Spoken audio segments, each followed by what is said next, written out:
desenho com a Aline Gonçalves. Então, quem está aqui para a oficina, só subir a escada, se acomodar no nosso mezanino.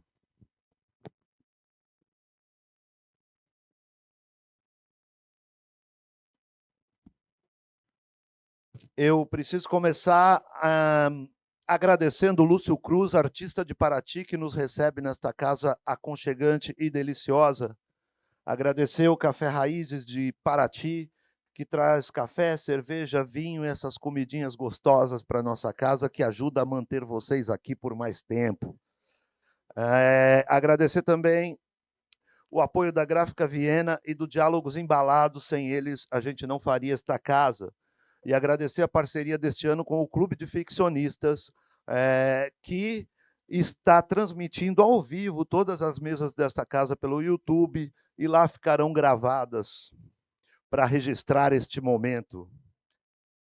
Então vamos dar início à mesa Escrever o Feminino é Inscrever-se Feminista, com Betânia Pires Amaro, Alice Betânia Miranda, quanta Betânia nessa mesa, hein?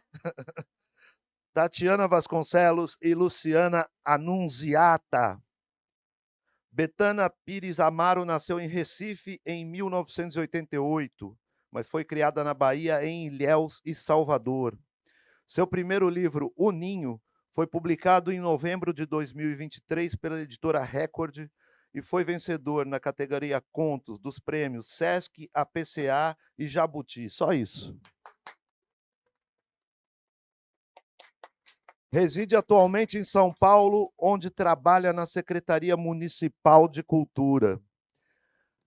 E aí eu me lembrei que quando eu estava na UBE, União Brasileira de Escritores, como secretário-geral, a gente organizou uma antologia de novos autores brasileiros para uma publicação na Alemanha. E aí, eu vendo teu nome, aí eu falei, pô, será que a Betânia Pires Amaro é a Betânia Amaro que naquela ocasião só assinava assim? E quando eu estava caçando esses autores, porque eles queriam novos autores para publicar na Alemanha, e eles queriam autores realmente desconhecidos. Eu fui até lá para alguns eventos e me encantou a quantidade de alemães querendo descobrir a nova literatura brasileira. Talvez algo que não aconteça com muita frequência aqui. E Betânia está lá neste livrinho, olha que legal. Aí falei com ela, ela disse, eu não recebi o meu exemplar, vai receber agora.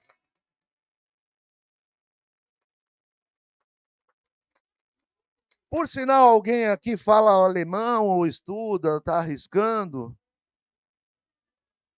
Não? Mais ou menos? Então você vai treinando com este aqui. Seguindo,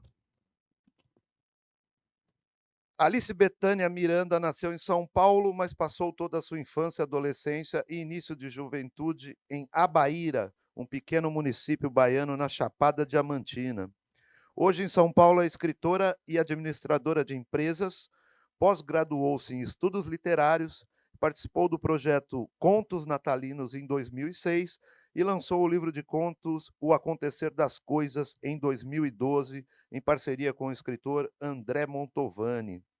Faz parte do coletivo feminino Escrevivente, onde escreve e debate o espaço e a potência da mulher no mundo literário.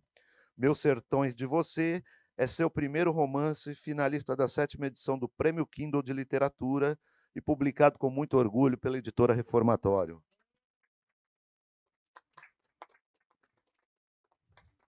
Tatiana Vasconcelos é jornalista e escritora, autora de Nem Toda Mulher, editora Telha, que está aqui lançando agora, em primeira mão, o livro.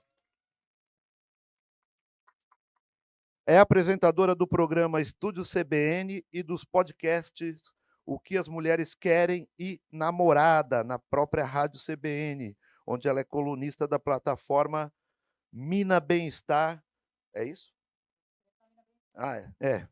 Colunista, Mina Bem-Estar e pós-graduanda em comunicação. Bem-vinda. E, por fim, mas não menos importante nunca, minha querida amiga autora Luciana Annunziata, que é pós-graduada em escrita literária pelo Instituto Vera Cruz. Seu romance Os Cadernos de Desencontros, de Antônio Guerra, editora Quelônio 2018, foi indicado ao Prêmio São Paulo e semifinalista do Prêmio Oceanos. Em 2022, lançou Depois Será Tarde, contos publicados pela editora Reformatório. E em 2023, seu primeiro livro de poemas, 12 Passos até Você, publicado pela editora Urutau, que também foi semifinalista do Prêmio Oceanos. Então, vocês viram o peso dessa mesa. Boa mesa para todos vocês e muito obrigado. Oi, pronto, vamos lá. Bom, bem-vindos, bem-vindes, bem-vindo todo mundo. Eu estou bem contente, li os livros das 3, é ótimo quando te convidam para uma mesa e você lê os livros e você gosta, né? Isso é uma coisa muito boa. Então, eu me diverti muito, assim, acho que tem bastante densidade no que está colocado aqui nessa mesa. E aí tinha essa provocação, que era escrever o feminino é inscrever-se feminista. Mas logo antes eu assisti o filme novo da Petra Costa, não sei se vocês assistiram, chama Apocalipse nos Trópicos. E uma cena me deixou muito assim, uau! É uma cena que no Congresso Nacional tem duas meninas muito jovens com uma bandeira coletivo antifeminista, né? Porque a Petra está tratando da questão dos evangélicos e a influência dos evangélicos na política. Então, a pergunta a resposta para essa pergunta, dependendo do núcleo onde você se encontra, é não. Se essas meninas forem escrever o feminino, certamente elas não escreverão do ponto de vista feminista. Porém, aqui estamos num outro contexto e aí eu não sou uma pessoa acadêmica, eu sou uma pessoa muito curiosa, tal, e aí eu fui pegar no meu repertório algumas coisas de feminismo que eu achava interessante trazer para fazer uma provocação para nós, além, claro, eu separei alguns trechos dos livros, mas vamos ver como é que a coisa corre. E aí, para mim, a primeira referência, eu não sei se é a mulherada que leu, é um livro chamado O Caliban e a Bruxa, da Silvia Federici, que é incrível, né? É um livraço. E para mim foi especialmente importante ler, porque para quem é descendente de europeus, no meu caso vocês estão vendo, né? Não tem nem como falar o contrário, ele conta a história de como houve a usurpação do poder das mulheres naquele contexto, que é uma parte da história que quando a gente estuda na escola, ninguém conta. Assim como muitas coisas que a gente está vendo aqui na Flip, né? Quem viu o projeto Querino, tudo, enfim. Então, eu queria começar com uma provocação, e aí logo vou jogar uma pergunta para as 3, que é a seguinte. Então, eu achei interessante que a Silvia Federici, ela fala assim, que a questão da usurpação, vou chamar, do poder das mulheres, ela passou por algumas coisas. A expropriação das terras comunais cultivadas por mulheres, né? Existiam terras que não tinham propriedade, e as mulheres é que cuidavam. A condenação das medicinas da terra, ou seja, plantas, né? O controle da função reprodutiva da mulher, execrando qualquer método de contracepção e mesmo execrando as mulheres que não queriam ter filhos, que é um tema que aparece muito no livro da Tati. A desvalorização do trabalho reprodutivo, ou seja, não há um valor atribuído ao trabalho do cuidar e da reprodução. A expulsão das mulheres dos momentos de liturgia e o uso de saias pelos padres. A apropriação da vestimenta dita feminina por homens em momentos de liturgia. E fazer da sexualidade objeto de vergonha, que é um tema que aparece nos 3 livros. Então, a minha pergunta para vocês é como é que, para mim, tudo isso tem a ver com o corpo da mulher. O corpo da mulher na sua relação com a terra, o corpo da mulher como um lugar de reprodução, como um lugar do sagrado, como um lugar que é da mulher, né? Não é um bem social. E aí eu acho que essa questão do lugar do corpo da mulher na literatura, eu queria que vocês comentassem um pouco como aparece esse lugar do corpo e todos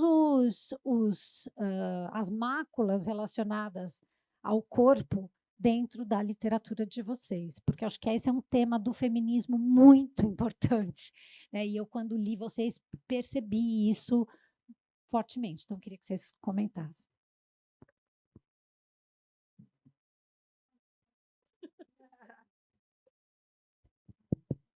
Boa tarde, pessoal.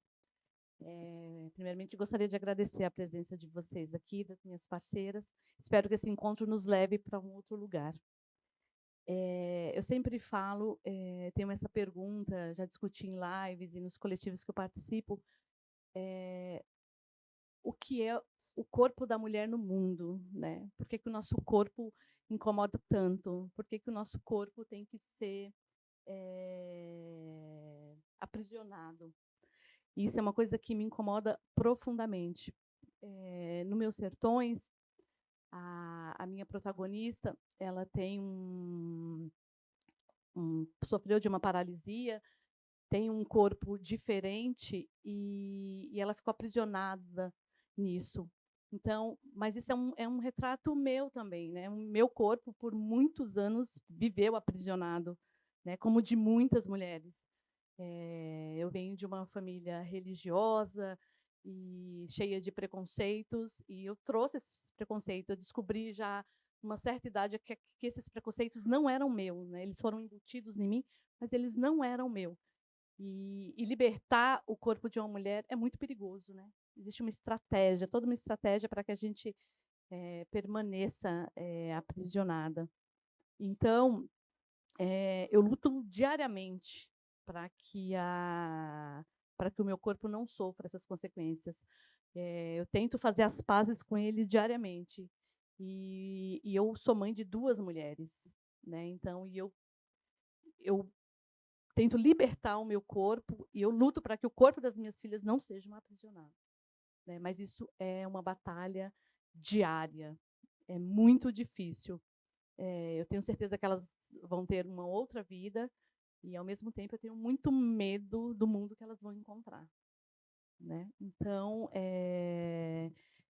eu coloco na minha escrita, nas minhas palavras, coisas que eu não posso dizer de uma certa forma na minha família, coisas que eu não posso dizer no mundo. Eu uso a escrita para me dar uma voz, porque eu acho que esse é o caminho.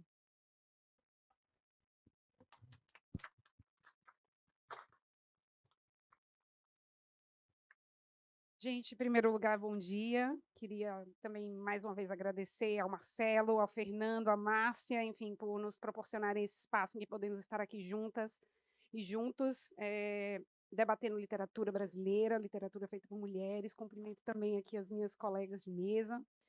Eu acho que o corpo da mulher está muito presente na escrita contemporânea hoje, feita por mulheres, né? Porque ele é a forma através do corpo que a gente vivencia o mundo, né. Então, no meu livro, especificamente, eu lembro quando você comentou, né, de logo, né, vieram 2 questões à minha mente, né. O livro, embora ele seja ficcional, ele parte de experiências, que eu vivenciei ou que foram, vivenciadas por mulheres ali ao meu redor, né. E uma delas foi uma prima minha que já faleceu, e ela tinha um tipo de doença degenerativa muito grave, um tipo de distrofia muito agressivo, e ela morava no interior da Bahia e ia a Salvador, né, para fazer tratamento de saúde. E como ela não podia se locomover com facilidade, ela tinha diversas limitações corporais decorrentes da doença, né. Ela gostava muito de passear de carro, era meio que a diversão dela quando ela chegava em Salvador. E ela sempre pedia para passear na orla de Salvador, né. E a orla de Salvador é onde, estão as profissionais do sexo de Salvador. E justamente crescendo, né, em Salvador, na minha família, nas pessoas com quem eu convivia, à época eu era criança, e o olhar sobre o corpo dessas mulheres sempre havia sido, até então, para mim, né, por parte da minha mãe, das meus familiares como um todo, né, e das mães das minhas amigas, professores, era sempre um olhar de que, nossa, coitada dessas mulheres, elas estão numa situação em que elas estão muito vulneráveis a sofrer diversos tipos de violência, é possível que elas não tivessem opções melhores e por isso elas estão aqui. Era esse olhar, né? E quando a minha prima passava por ali, eu notava um olhar muito diferente sobre o corpo dessas mulheres, né? Que era um olhar de, nossa, olha o que essas mulheres estão fazendo. Olha como ela está se vestindo, ela vai entrar ali naquele carro em que tem muitos homens ali. E aquilo já criança me surpreendeu muito, porque eu notei que o olhar ali era um olhar de desejo, um desejo pela liberdade do corpo, que partia de uma mulher que não tinha essa liberdade, né? Então, aquilo já à época me causou esse estranhamento, né? Uma mesma situação, né, que gerava um primeiro olhar, né, muito mais preconceituoso, mais estigmatizado, né, e um segundo olhar que justamente valorizava, e obviamente sem querer simplificar uma questão, né, é mais complexa, mas que era um olhar que valorizava essa liberdade que nós conseguimos a muito custo, né, de ter a liberdade de escolher um parceiro sexual, coisa que para ela era inviável. Né? Então, esse olhar sobre o corpo da mulher, por exemplo, é algo que eu trago no livro. Então, essa situação, né, foi trazida ao livro, embora com outro contexto, né, com outros personagens. E, da mesma forma, quando eu assumi, né, eu trabalho hoje na secretaria lá em São Paulo, e quando eu assumi o cargo, eu lembro muito de uma colega que falava que, poxa, que chato, preciso parar aqui nossa conversa porque eu preciso mandar um vídeo, preciso fazer uma ligação de vídeo aqui com meu namorado, porque ele quer ter certeza que eu estou aqui, porque no passado ele sofreu traições, sabe como é, muito trauma. Então, se eu mandar foto, ele diz que a foto pode ter sido tirada antes. Então, vou ligar aqui rapidinho, meio chato. O comentário foi feito nesse tom, meio chato. E às vezes ele tira comida do meu prato. E essa minha colega, ela, gente, assim, olha, é completamente surreal que alguém fosse tirar comida do prato dela. E ela comentou com muita naturalidade: "Ah, ele não deixa eu comer isso, ele tira aqui do meu prato". Então, a gente percebe o quanto o tempo inteiro, de uma forma muito naturalizada, justamente, essas violências e, enfim, ingerências sobre o nosso corpo são cotidianas, são frequentes, nós aceitamos e nós muitas vezes reproduzimos isso contra outras mulheres. Então, esse foi um dos focos do livro, né? Tratar sobre violências que são cometidas dentro de casa, principalmente por mulheres umas contra as outras. Né? Porque, como a minha xará bem colocou, a gente herda esses padrões, esses comportamentos, esses preconceitos. Muitas vezes a gente acha que está ajudando, né? Então, quantas de nós não fizemos já comentários sobre o corpo de outra mulher, não criticamos a roupa de outra mulher, até que finalmente percebemos, né, que isso é uma violência que a gente não deve seguir reproduzindo, né? Então, essas são questões que eu busquei trazer no livro, né? E que perpassam o corpo da mulher o tempo inteiro, né?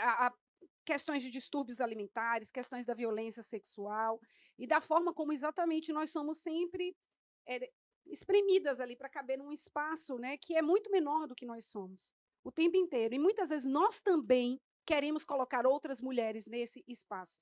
Então, o livro buscou justamente trazer essas violências um pouco à tona de uma forma que o leitor ou a leitora se sinta próximo daquilo ali, né? Não estamos numa situação em que há um lado muito separado de vilões e de mocinhos, digamos assim. Muitas vezes nós somos também esses vilões. Por quê? Quem são esses vilões, né?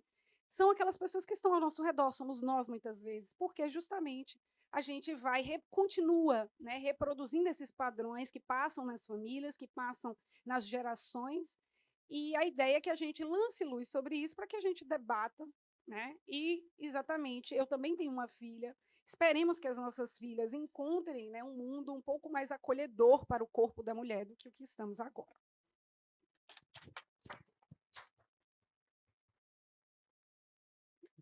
Oi, gente, bom dia.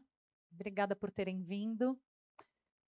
Agradecer ao Marcelo, o Douglas da Telha, que está aqui, editora do meu livro, meu primeiro livro. Ao contrário das minhas colegas, eu não escrevo ficção. Eu escrevo crônicas do cotidiano, da vida real. sobre gênero e comportamento, de modo que o corpo é, evidentemente, um tema muito presente em muitos dos textos. E eu estou ouvindo vocês falarem, e tem uma frase que não sai da minha cabeça que é um pouco absurda, tá? A frase que eu vou dizer. Mas o nosso corpo está em disputa. Olha que bizarro isso. O nosso corpo é nosso, né? Mas o nosso corpo está em disputa. Todo mundo acha que sabe o que é melhor para o nosso corpo sem sequer pedir permissão ou fazer qualquer tipo de consulta para saber se a gente acha que é o melhor para o nosso corpo. A gente vive com o corpo, então é impossível não falar do corpo, né? Desde da cor que você escolhe ter no seu cabelo, né? Até a pressão estética, até as violências que a gente aprendeu a naturalizar, né? E o que eu trago no Nem Toda Mulher tem muito a ver com isso, tem muito a ver com a pressão que a gente sofre para ser de um determinado jeito, e eu tenho certeza que quando eu digo isso sem especificar qual é esse jeito, todas vocês sabem do que eu estou falando, e todas vocês, de uma maneira ou de outra, com mais consciência ou menos, com mais contrariedade ou mais contrariedade, já quis, se não ainda quer, se encaixar nesse lugar, né? Chegar nesse lugar. Eu acho que o que eu faço aqui é um pouco desnaturalizar isso, é chamar atenção para essas coisas às quais todas nós estamos sujeitas. Talvez para reafirmar que o nosso corpo é nosso, para a gente lembrar que o nosso corpo é nosso. E que possivelmente vai ser difícil se a gente escolher um caminho para a gente e para o nosso corpo diferente desse que disseram para a gente que a gente tem que escolher. Mas eu acredito, e é isso que eu defendo aqui, que a gente tem que fazer essas escolhas de acordo com a gente, e não de acordo com o que nos impõe. É muito legal.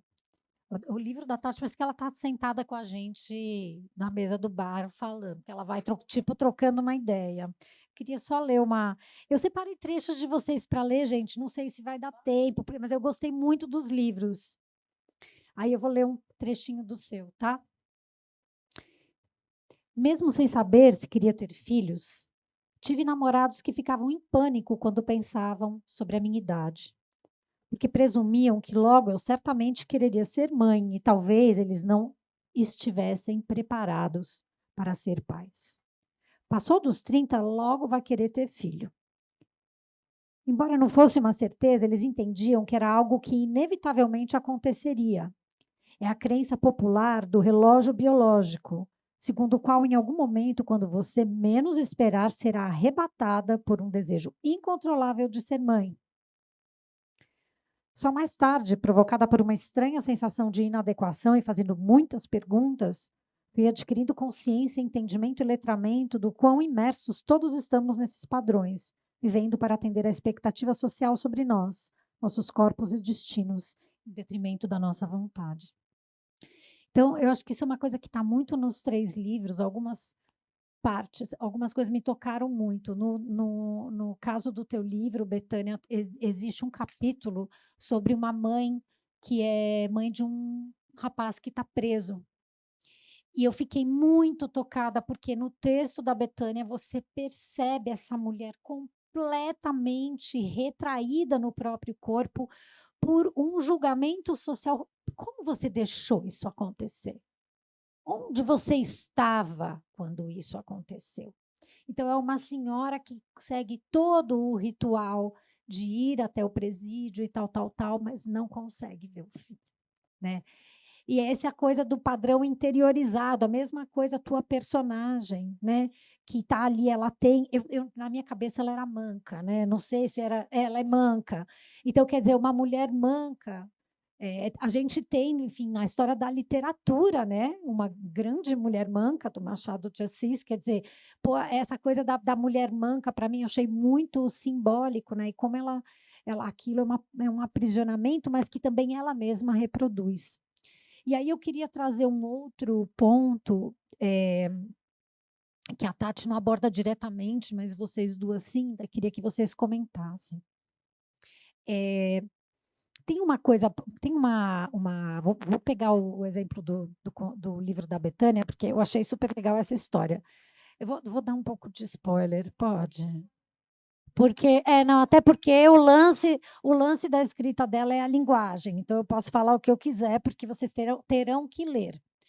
Mas, assim, são duas irmãs que estão ali cumprindo os rituais do velório do pai. Né? Elas estão ali e tal, naquele rolê, e um pouco cheias, porque daí aparece um monte de gente que nunca aparecia. Bom, enfim, quem já organizou velório, né, ou já foi em velório, sabe do que eu estou falando. E elas, de repente, decidem que elas vão fugir do velório. Então elas fogem e vão ver as putas, que é um pouco o que você, né? E aí eu acho isso me levou a uma reflexão que é um tema central no teu livro, que é a aliança entre as mulheres. Eu acho que esse é um tema muito importante, porque convém muito colocarem a mulher tem inveja uma da outra, a mulher julga uma outra, isso é super interessante para o modus operandi, porque a gente está vendo há séculos tentam esquadrinhar os nossos corpos, e qual é a melhor vigilância se não é a entre pares? Né? Então, é legal. E elas abordam muito isso. Eu acho que o livro da Tati é uma tentativa de fazer essa aliança com o leitor. Assim eu vi. Mas nos livros de vocês isso aparece muito forte. Então, eu queria um pouco saber se isso foi intencional, como vocês veem esse assunto, né? Essa possibilidade da aliança entre as mulheres para alavancar uma coisa de falar, não, esse território, meu bem, não é seu, é nosso, né? Que acho que aparece aqui no tema.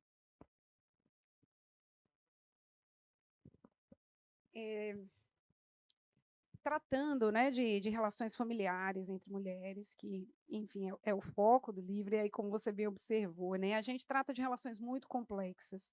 Então, por exemplo, nesse conto, né, que a Luciana mencionou, a gente tem uma irmã que trabalhava, né, fez assim, um trabalho rural, permaneceu ali na chácara da família, seguindo com a história, né, dos pais, e ela também iria continuar ali no cultivo daquela terra. E a irmã mais nova dela é quem rompe, né, e acaba se casando com alguém da cidade, digamos, uma cidade próxima, e que tinha muitos problemas conjugais. E, apesar de tudo, essa irmã que ficou, ela sente um pouco de inveja dessa irmã que partiu. Né? Mas ela não sente só inveja, aquela relação ela é marcada principalmente pelo amor.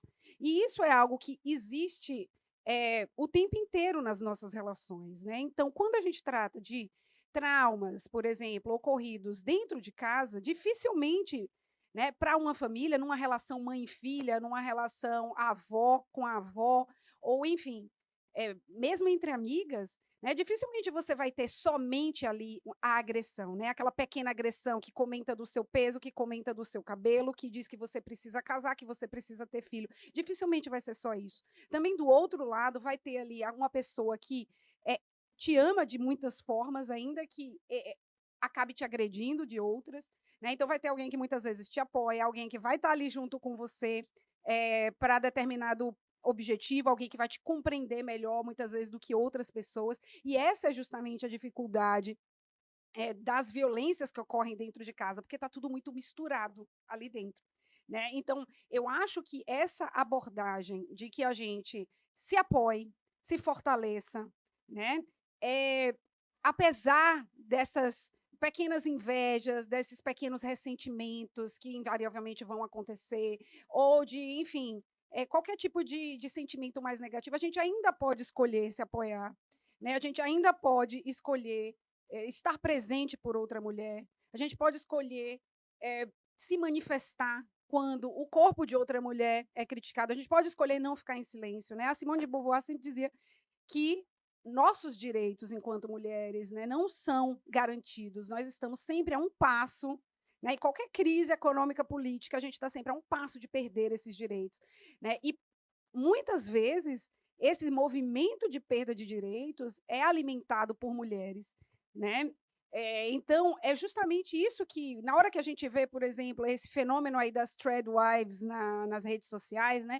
E o livro também é uma forma de tentar fazer um contraponto a essas famílias perfeitas das redes sociais, as famílias das influencers que aparecem lá recém-paridas, mas maquiadíssimas, de unha feita, de cabelo feito, em forma, as crianças maravilhosas, arrumadíssimas, a casa, um brinco a casa, né? E a gente sabe, 6 filhos, justamente, né? Muitas vezes são mulheres que impõem esses padrões para outras mulheres, que alimentam essas pressões, né? Como a própria Tatiana falou. E, às vezes, a pressão vinda de outra mulher acaba sendo muito mais forte.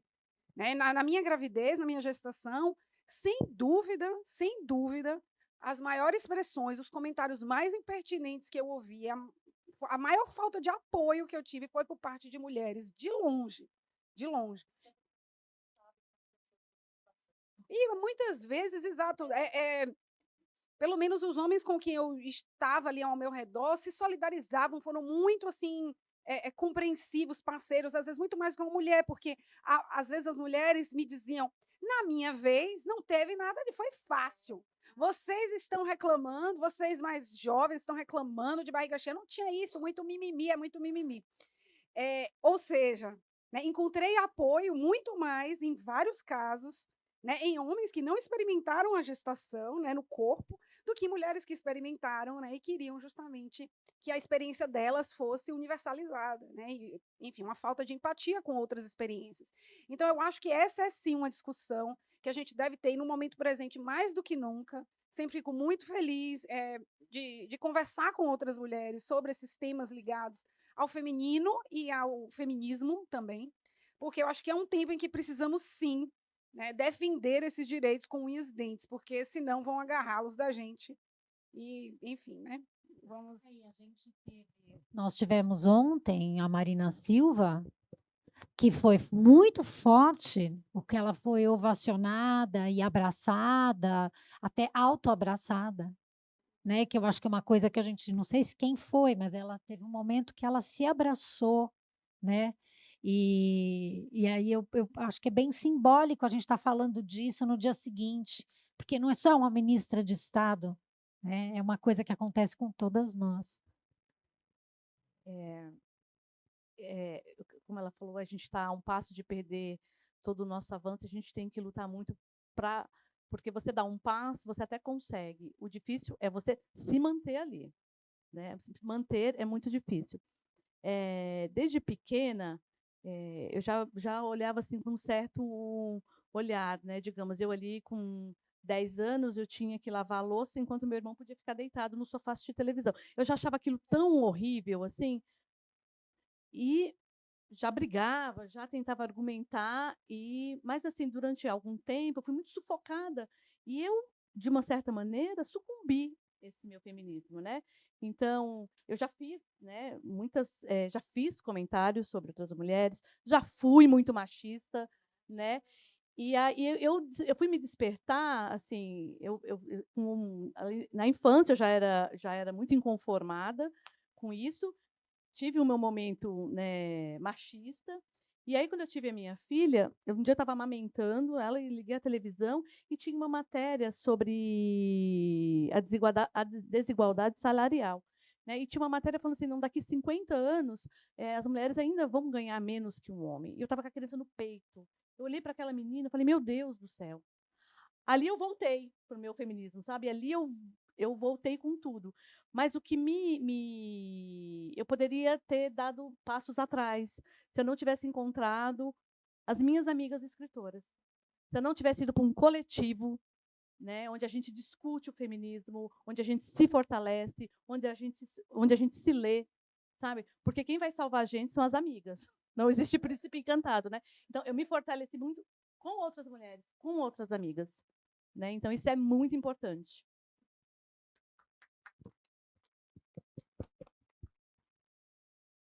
Acho que todas nós já fomos, se não somos ainda, um pouco contaminadas, né? O machismo é estrutural, o sistema patriarcal está aí ensinando meninas desde antes delas nascerem. Né? Quando elas estão na barriga, elas já ganham uma boneca, por exemplo. Eu esqueci o que eu ia dizer, mas eu pensei tá aqui uma legítima mulher na perimenopausa. Eu esqueci o que eu ia dizer. Eu lembrei de uma frase, ouvindo vocês falarem, que eu fiquei procurando no livro e não achei em que texto tá, mas mulheres juntas são uma força incrível da natureza.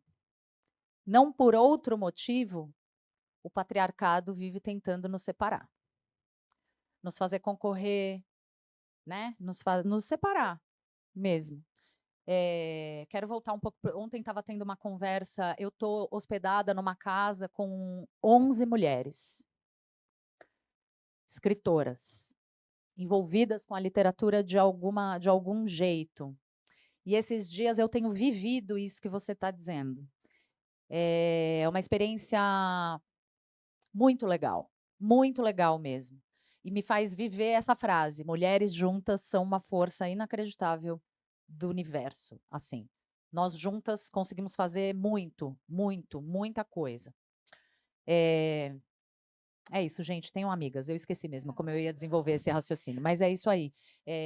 E esse livro traz muito da importância da gente ter amigas, da gente... Para voltar no tema da mesa, então. Ontem eu estava tendo uma conversa sobre feminismo. Não existe um feminismo, né? Exato, São é a minha muitos os próxima feminismos e tudo. Eu leio, ouço muitas mulheres, muitas das quais eu discordo, inclusive. E acho que tem jeitos de ser feminista ou de se manifestar feminista que colaboram com o patriarcado. Um feminismo que meio que busca a imparcialidade como se fosse jornalismo. Gente, jornalismo é uma coisa, feminismo é outra coisa. Como é que você quer ficar no meio do caminho sendo feminista? O feminismo vai desagradar o patriarcado. O feminismo tem que desagradar o patriarcado. Se está agradando o patriarcado, eu tenho um pouco de dúvida se isso vai ter resultado. Ó,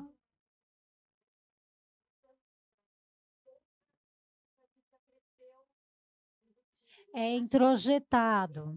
E tem... Eu acho que tem mais a ver com o fato de você não querer desagradar a sua patota. Eu acho que tem mais a ver com o fato de você não querer se opor a quem manda no sistema. Quem manda no sistema são os homens, em geral. Enfim, mas essa é só uma ideia. Tem uma coisa muito legal que, porque veio na direção da pergunta que eu queria fazer. Porque, ao mesmo tempo, é isso, são muitos feminismos, né? E, para mim, um dos livros feministas mais importantes que eu li nos últimos tempos, eu trouxe para mostrar para vocês, não é de nenhuma editora que está aqui na casa, é da Ubu, se chama Um Feminismo Decolonial, é da Françoise Verger. E eu acho muito importante a gente pensar nessa questão sendo mulheres brasileiras, seja você branca, preta, oriental, é maravilhoso esse livro. E ela fala uma coisa que eu achei muito interessante, porque eu, originalmente, na minha profissão, eu trabalhei no mundo empresarial, que é o nosso mundo do trabalho, o setor público não é muito diferente. Então, ela fala uma coisa interessante, que ela fala assim, existe um feminismo de mercado, que é assim, se tiver números iguais de mulheres e homens nas posições de liderança, então tudo bem. Estou dando um exemplo, né, das reivindicações que vêm desse feminismo branco europeu, que falou, bom, a gente, já que o sistema é esse, a gente tem que meio que se miscuir, mas não contesta as bases do sistema que mantém uma parte importantíssima das mulheres, especialmente as mulheres racializadas, em posições subalternas. Então, tem uma coisa que me tocou muito aqui, que assim, como é de que feminismo a gente está falando? E, para mim, é um tema que vem quase me atormentando nos últimos anos, né? Ela cita eu vou ler uma coisa que eu achei super bonita. Eu sei que não está nos livros de vocês, mas eu sou CDF, eu estudei para essa mesa. Gosto assim, gosto assim. Não, é porque também, gente, é o seguinte, olha para mim, eu sou branca. E daí a gente precisa estudar, né? Ninguém vai vir falar para você. Enquanto você acha, posso falar uma coisa que Pode. acabou de passar pela minha cabeça aqui? quando a gente fala em feminismos, ontem não, anteontem, eu fiz uma mesa de lançamento do Nem Toda Mulher, e a Carol Tchoukian, que é psicanalista, comentarista do meu programa na CBN, colunista da Folha, uma estudiosa do amor, dizia que nem todas as mulheres se desconstroem ao mesmo tempo, do mesmo jeito, e que faz parte também, eu acho, do feminismo a generosidade de olhar para essas desconstruções em tempos diferentes. Eu concordo com isso e eu acho cada vez mais que o feminismo tem a ver com uma desconstrução do que a gente aprendeu a ser como mulher e uma reconstrução, depois dessa desconstrução, sobre novas bases. Cara, isso é muito difícil. E isso leva muito Processo tempo. de séculos, mas a gente tenta acelerar. Vai. Estando Vai que você aqui com achou. vocês, achando comparsas. A gente precisa de comparsas. Encontre a sua turma. Encontre a sua turma. A minha tá aí, ó. Eu achei. Então, eu vou só ler, porque a minha provocação para vocês é um pouco como que essa questão do feminismo.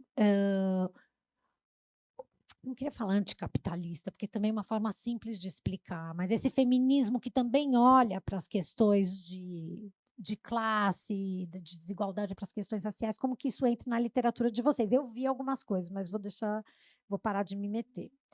Então, ela pega uma citação de uma ativista feminista australiana, que ela fala uma coisa que eu achei super bonita, porque tem essa visão no feminismo, nesse feminismo que ela chama de civilizatório, o feminismo de mercado, que é assim, nós precisamos ajudar as mulheres que estão em situação difícil, sabe? Como se você é assistencialista.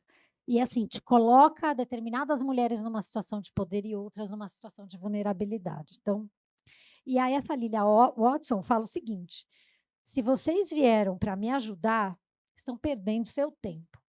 Mas se vieram porque a libertação de vocês está ligada à minha, então trabalharemos juntas.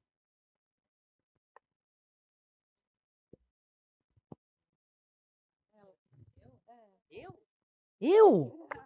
Tô aqui, ó, falando. Sim, eu acho que o feminismo ideal é aquele que não deixa ninguém para trás, né, gente? Mas eu acho que num país. Eu compreendo essas nuances. Eu não concordo com elas, obviamente. Mas eu compreendo elas. Olha nosso país. Olha quanta desigualdade a gente tem para qualquer lugar que você olhe, há desigualdade. Há desigualdade de gênero, de raça, de orientação, de tudo, entendeu? Então, o feminismo em que eu acredito é aquele que não deixa nenhuma mulher para trás. Acho super difícil de praticar. Porque, às vezes, a teoria não cabe na vida real. E a vida real é mais difícil do que o que a gente quer buscar. E aí você faz o quê? Você abandona? Você não abandona, você segue buscando. Como? Eu tenho, também nessa mesa de quinta-feira, discutindo com a Fernanda Nobre, muitas ideias utópicas. O que é ideal, a gente sabe. Como é que faz para chegar lá? Né? Como é que faz para seguir buscando igualdade sem deixar ninguém para trás? Eu não sei. E é que a gente assusta, né? A gente assusta muito. Então, pelo menos os homens que eu convivo, que eu conheço, eles estão muito assustados, né? Um dia me falaram assim, um dia me falaram assim, esse feminismo vai te matar. Eu falei, me falar, um homem me falou, esse feminismo vai te matar. Eu falei, mas se não for o feminismo, vão ser os homens, né? Eu prefiro morrer. Eu prefiro morrer pelo feminismo, né? Exatamente. Então a gente assusta muito. Então eu tento um equilíbrio, uma voz para que eu quero assustar também, né? Eu quero que eles tenham medo, eu gosto que eles tenham medo, mas ao mesmo tempo eu também queria eu queria que eles fossem aliados, né? Na hora da raiva eu quero que eles tenham medo, eu quero apavorar, tocar fogo no parquinho, mas não é inteligente isso. Eu quero que eles estejam do nosso lado, é que eles venham nos apoiando. Eu acho que é mais urgente do que nunca, né, acolher, que possamos acolher umas às outras, exatamente, né? Temos histórias de vida diferentes, né? Então não dá para comparar às vezes a experiência de alguém que às vezes já veio de uma família ali com a formação acadêmica, que já desde pequena já pelo menos tem um pensamento crítico muito mais incentivado, né, do que a realidade brasileira, que é exatamente, né, quando você cresce numa cidade às vezes menor, numa cidade em que todo mundo, toda aquela sociedade, né, já vem reproduzindo esses mesmos padrões, né, sobre como uma mulher deve ser, como uma mulher deve se comportar, o que uma mulher deve dizer. Então, é lógico que a gente vai ter, sim, tempos diferentes, é lógico que a gente precisa se acolher, né? O importante é estar sempre avançando. Né? O que causa medo, pelo menos para mim, são realmente retrocessos muito graves por parte, principalmente, inclusive, de mulheres das quais a gente jamais pensaria, né, que uma mulher, numa determinada, né, que tem acesso a um determinado mercado profissional, a uma determinada formação, e que, mesmo assim, é uma mulher que vai defender que seus próprios direitos sejam prejudicados, né? Embora talvez ela não tenha essa dimensão, né, do possível prejuízo coletivo que pode advir, né? Mas na hora que a gente tem personalidades em rede social que fazem discurso, sejam personalidades religiosas, como personalidades de influenciadores em geral, políticos, né, que se manifestam claramente pela obediência da mulher, pela serviência da mulher, por colocar a mulher nesse papel que é atribuído a ela tradicionalmente, né, numa sociedade já extremamente machista e patriarcal. E na hora que a gente tem, né, mulheres seguindo, curtindo, reproduzindo esse tipo de conteúdo, isso é extremamente preocupante, né? Porque esse tipo de discurso passa a ser tirado, né, do lugar extremamente nocivo em que ele merece estar, né? E as pessoas passam a olhar aquilo com uma espécie de normalidade. Né? Então, no direito, a gente fala muito, né, sobre a questão de que a tolerância é um princípio, né, do nosso Estado Constitucional de Direito, mas, logicamente, a tolerância com a intolerância, né, quebra as bases do sistema. Né? Porque se os intolerantes realmente assumirem o poder, acaba-se a tolerância. Né? Então, tudo que dá um vício de procedimento do funcionamento do Estado Democrático de Direito, tudo que nos tira direito à voz, né, que tira o direito à voz de determinados grupos, isso não pode ser admitido, não pode ser normalizado. Né? Então, enquanto mulheres, é importante, né, que a gente realmente se atente às pessoas com as quais a gente convive, se atente a quem a gente segue, quem a gente usa como parâmetro, como referência, né? Qual conteúdo a gente está consumindo, para não alimentar, né, esse movimento já muito forte, de retrocessos contra o direito das mulheres. Né? Eu posso ler 2 parágrafos do meu livro, que eu acho que são muito claros do meu pensamento a respeito desses temas. No Dia Internacional da Mulher desse ano, eu publiquei esse texto que se chama Como Ativar a Sua Energia Feminista. O pânico que eu tô desse negócio de ativar a energia feminina, sei mais que, pelo amor de Deus, gente. Falando sobre mulheres e depois sobre homens. Meu feminismo valoriza as conexões femininas, ativar a escuta, ouvir as mulheres. Ter amigas, comadres, colegas de papo melhora demais a nossa vida. Conversar sobre as nossas dores, incômodos, alegrias, dinheiros, dilemas faz com que a gente não se sinta sozinha, mesmo quando temos certeza de que ninguém mais no mundo está sentindo o que sentimos.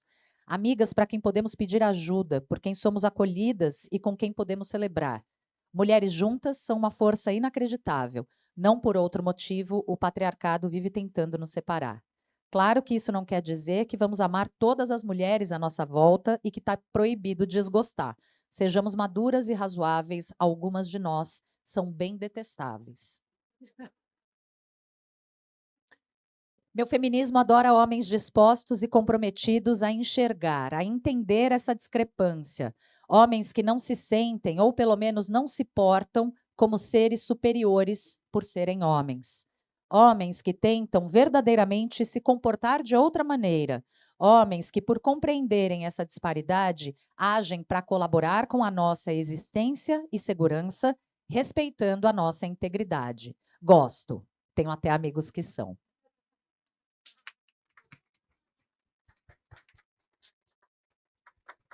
Elas são demais, né? Fala aí. Olha só.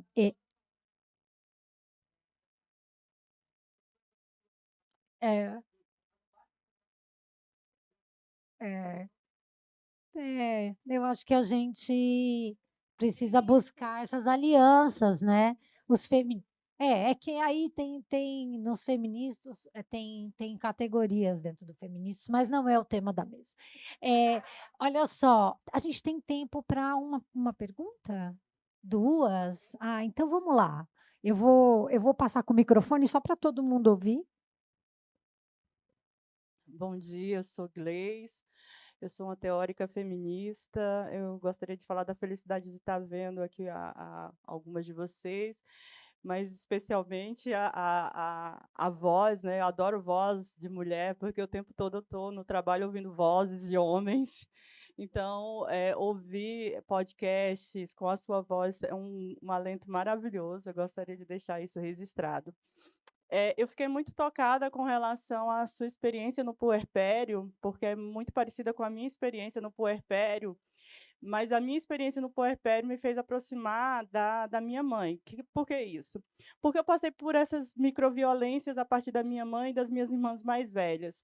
Mas o que eu entendi, né, desse processo, Betânia, é que quando essas mulheres falam dessa forma, é uma forma de elas quererem falar das violências que elas passaram. E daí, quem é que está atento a saber quais são as violências que as nossas mais velhas passaram? Sentar e perguntar: mãe, como foi o seu puerpério? Como foi cada gestação das 8 que você passou? 8 gestações. São 8 formas de violências diferentes. E aí a gente se introjeta como se fosse uma violência contra a gente, quando, na verdade, é uma tentativa de diálogo e que a gente perde. Por quê? Porque a gente se fere primeiro. Então, como feminista, a gente precisa parar de ser muito sensível à voz da outra mulher. O tempo todo a gente está muito sensível à voz da outra mulher, mas a gente não está sensível à voz dos homens, porque a gente aguenta não micro, mas macro violências masculinas, e a gente chama isso de cotidiano. Não é violência, a gente chama isso de cotidiano. Né? Então, eu queria colocar essa experiência porque foi o momento em que eu percebi que eu não conversava com a minha mãe, que eu não sabia absolutamente nada sobre a minha mãe. Eu sei sobre várias mulheres, eu amo várias mulheres que eu jamais vou conhecer na vida, e as mulheres que estão próximas a mim, eu não sei absolutamente nada. Então, eu queria deixar registrado isso, porque eu preciso pensar que fazer revolução é fácil, mas fazer revolução perto da gente é quase que impossível.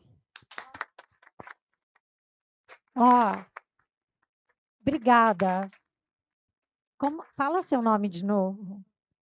Gleice, eu adorei a sua fala, porque tem uma coisa muito legal que, assim, isso a gente tem muito a aprender com as culturas que valorizam as mais velhas, porque nós aqui, só para ter o direito de ter cabelo branco, estamos no rolê, né? A pessoa, assim, é muito maluco.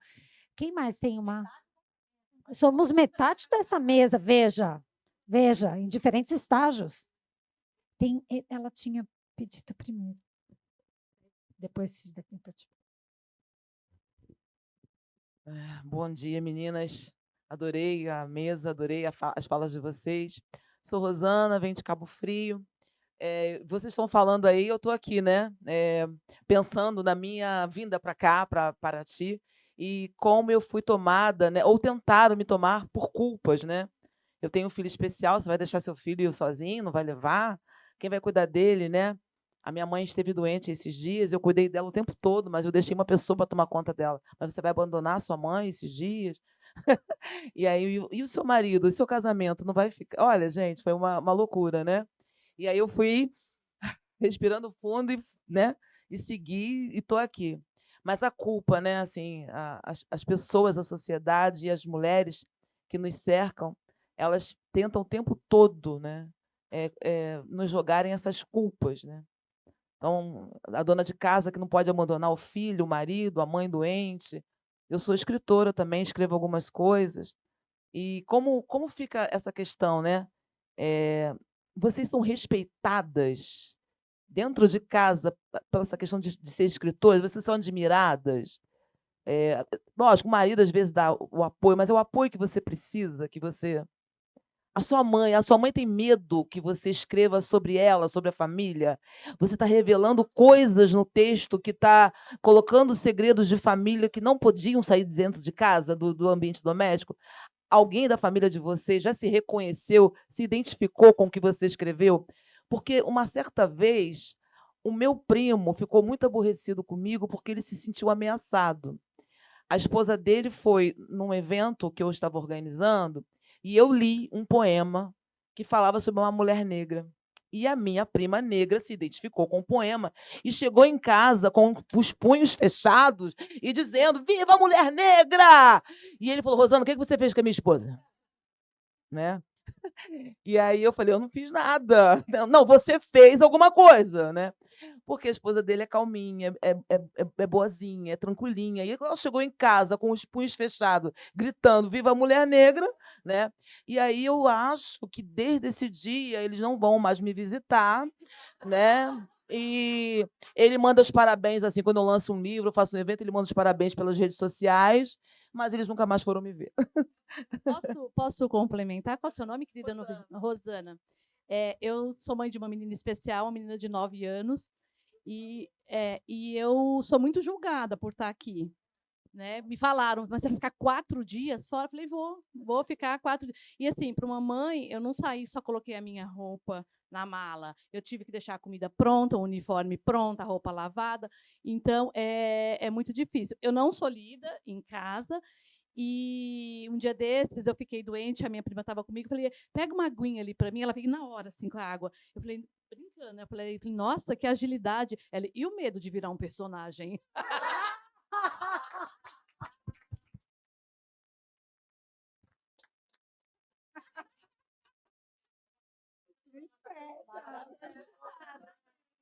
É o medo da fala da Eu mulher. vou usar isso agora, quando eu estiver em casa. Já pensou que o seu gesto agora pode virar?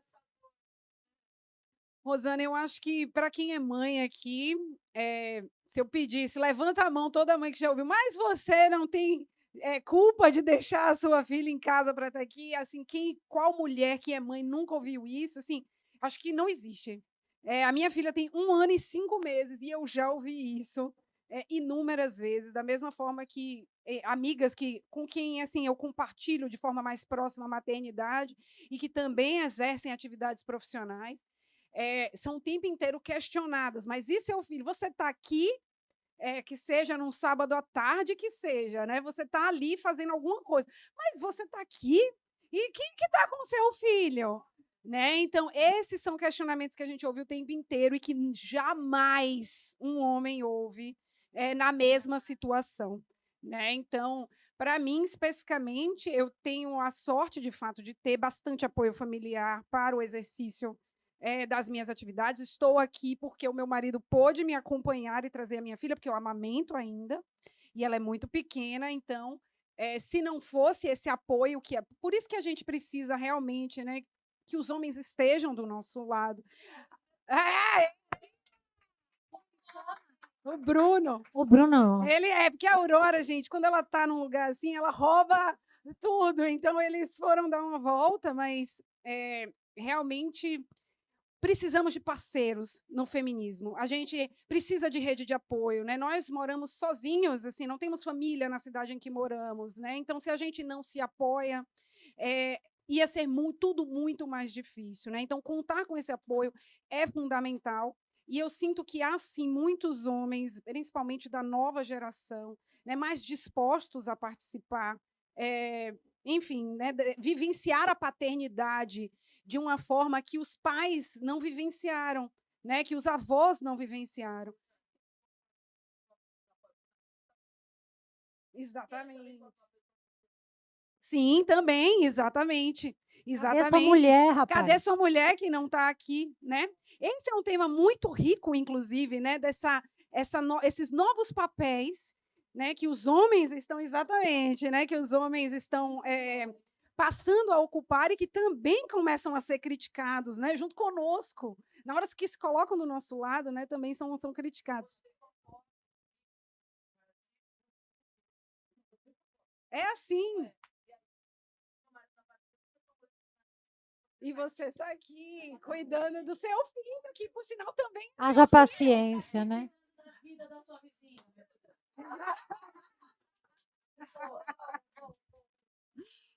Ô, gente, a gente tá. Eu tô agora entrei numa modo gestão do tempo, né? Eu queria só ver se a gente. Se você queria comentar esse ponto. Eu posso falar. Eu não sou uma mulher casada, eu não sou uma mulher que tem filhos. Eu tenho um núcleo familiar muito pequeno. Esse livro é, inclusive, dedicado à minha avó, à minha mãe, aos meus irmãos e à minha sobrinha. Tem um texto aqui sobre a morte da minha mãe e sobre como os livros me ajudaram a lidar com o luto. Mas os meus amigos, meu bem, estão todos aqui, ó. Todos. Uma abriu o livro aqui e falou: nossa, olha aqui a Tereza, sou eu. Eu não sei, a gente tem tempo para a última pergunta ou já foi? Mais um. Bom, eu queria começar parabenizando essa mesa maravilhosa de 4 mulheres e parabenizar também a Casa Pagã, que eu estou aqui desde quarta-feira, uma programação absolutamente maravilhosa. E eu também sou escritora e eu tenho esse medo de quando eu vou escrever, será que eu vou ofender alguém? Isso ainda vem para mim. Será que alguém da minha família vai se reconhecer aqui, vai ficar chateado comigo? Então, a pergunta que eu queria fazer para as 4 é: como transformar a literatura num espaço de liberdade?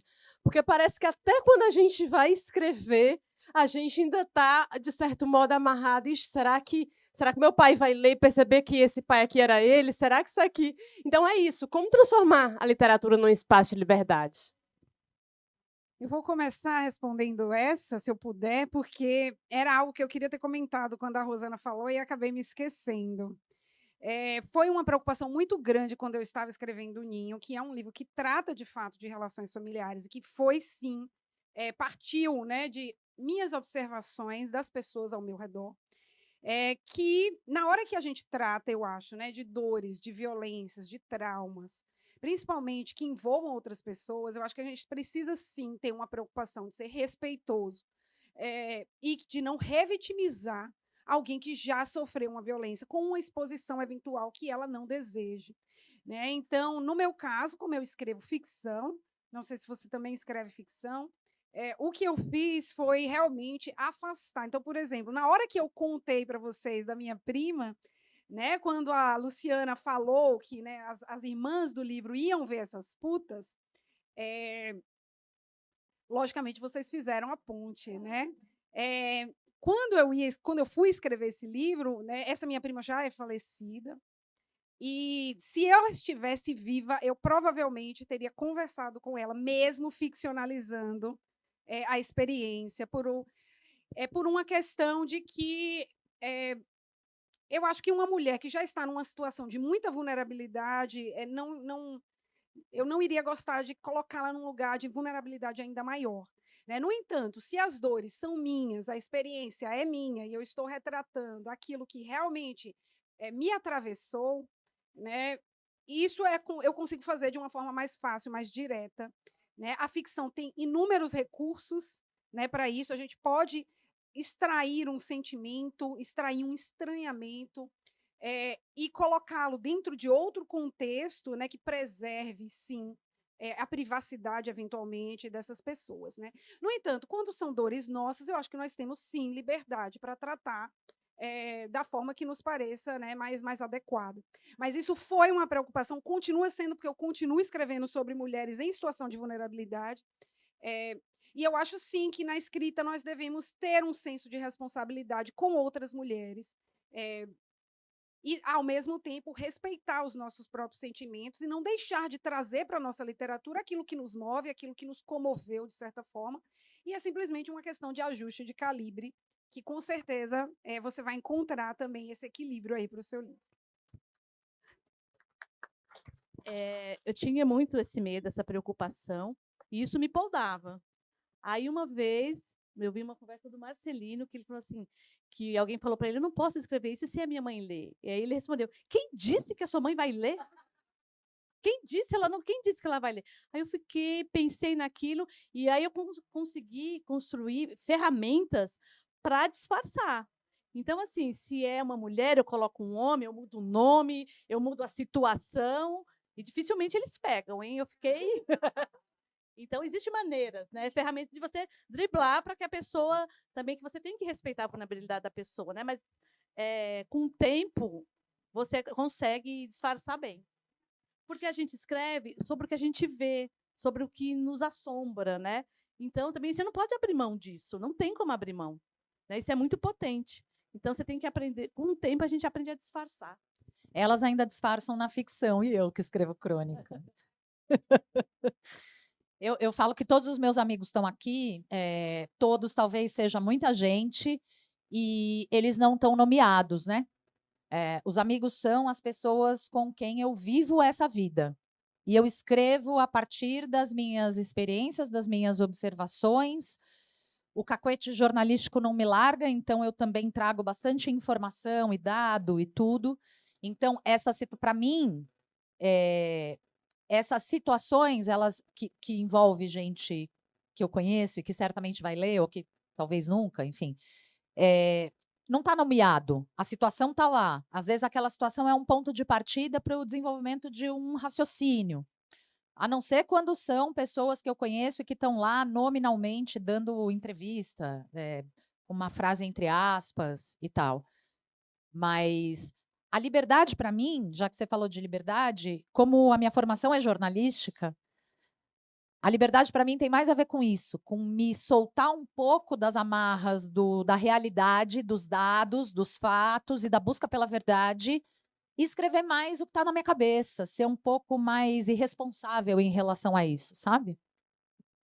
Tudo bem. Eu vou ter que comentar, porque, assim, acho que é um tema que me é caro como escritora, então eu vou sair um pouco do papel da mediadora e vou falar uma... Eu acho que a gente precisa tomar cuidado com essa noção de liberdade como alguma coisa que não, e que ela tem algum crivo externo, porque assim, na verdade, uma vez que você escreve, aquilo vai para o mundo. E aí, você teve a liberdade do jeito de escrever o que você queria, a pessoa tem a liberdade do jeito de ler do jeito que ela quiser. Então, quem foi na mesa da Mar Becker, que eu pessoalmente é uma pessoa que eu amo, ela falou uma coisa muito engraçada. Ela falou que há pessoas que vêm comentar os textos dela com ela e que ela fala desleia. Ela tem vontade de falar desleia. Tipo assim, você não entendeu nada.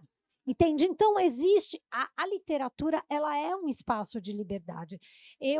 Meu romance, o protagonista é um homem. Né?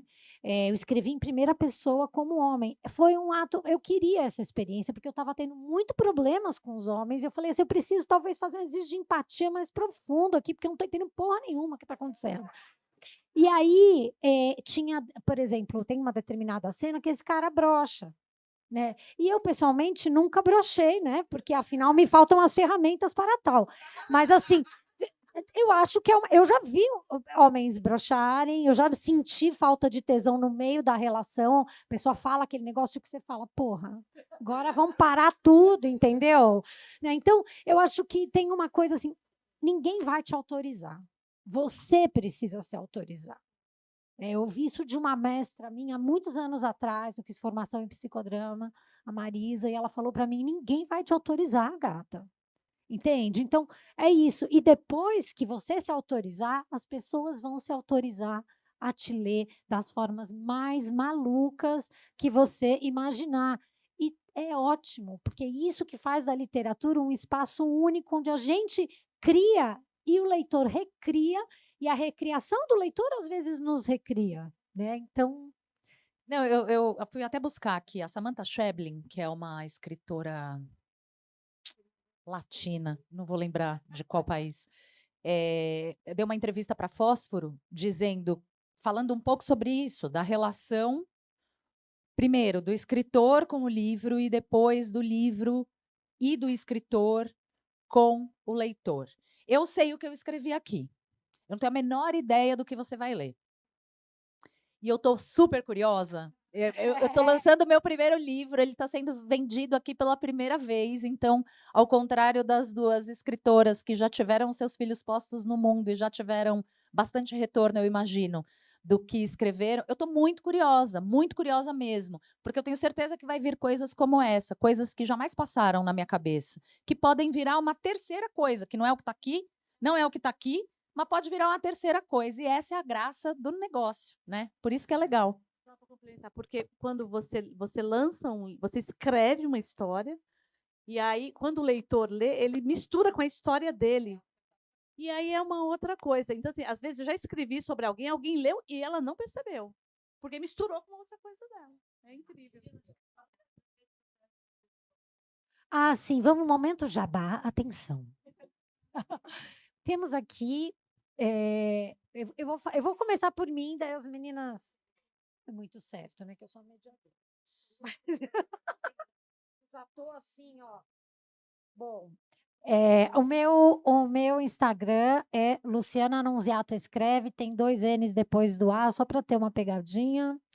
E lá você pode, inclusive, me consultar e adquirir os meus livros.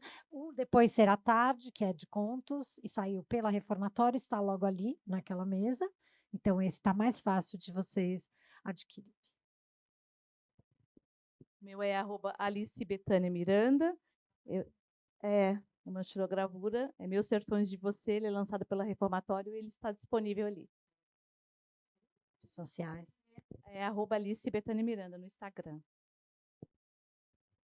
Gente, eu também estou lá no Instagram, no @Betânia Pires Amaro. Deixei ali também alguns exemplares do livro. Betânia com H dessa vez, porque o da minha xará é sem H, mas é Betânia com H, Pires Amaro. Gente, e é isso. Tatiana, você logo vai ver. A fase mais gostosa da escrita é receber esse retorno. Então, por favor, entrem sim em contato, dão um alô por lá, que eu vou ficar muito feliz. Assim que é legal. O meu Nem Toda Mulher também está sendo vendido aqui. Quem quiser uma assinaturinha, eu vou fazer aqui atrás. E as minhas redes, @Tatiana Vasconcelos 12. Vasconcelos tem 2 L's, 12 é o numeral. É isso. Muito bem, pessoal, muito obrigada. Agradeço, Marcelo, pelo espaço. E mulheres e homens, vamos fazer alianças. É isso. É Leiam isso, mulheres. leiam mulheres. Elas vão ficar por aqui um pouquinho para dedicatórias, abraços, conversas. Eu vou pedir para vocês, quando levantarem, se puderem juntar as cadeirinhas ali para dar mais espaço.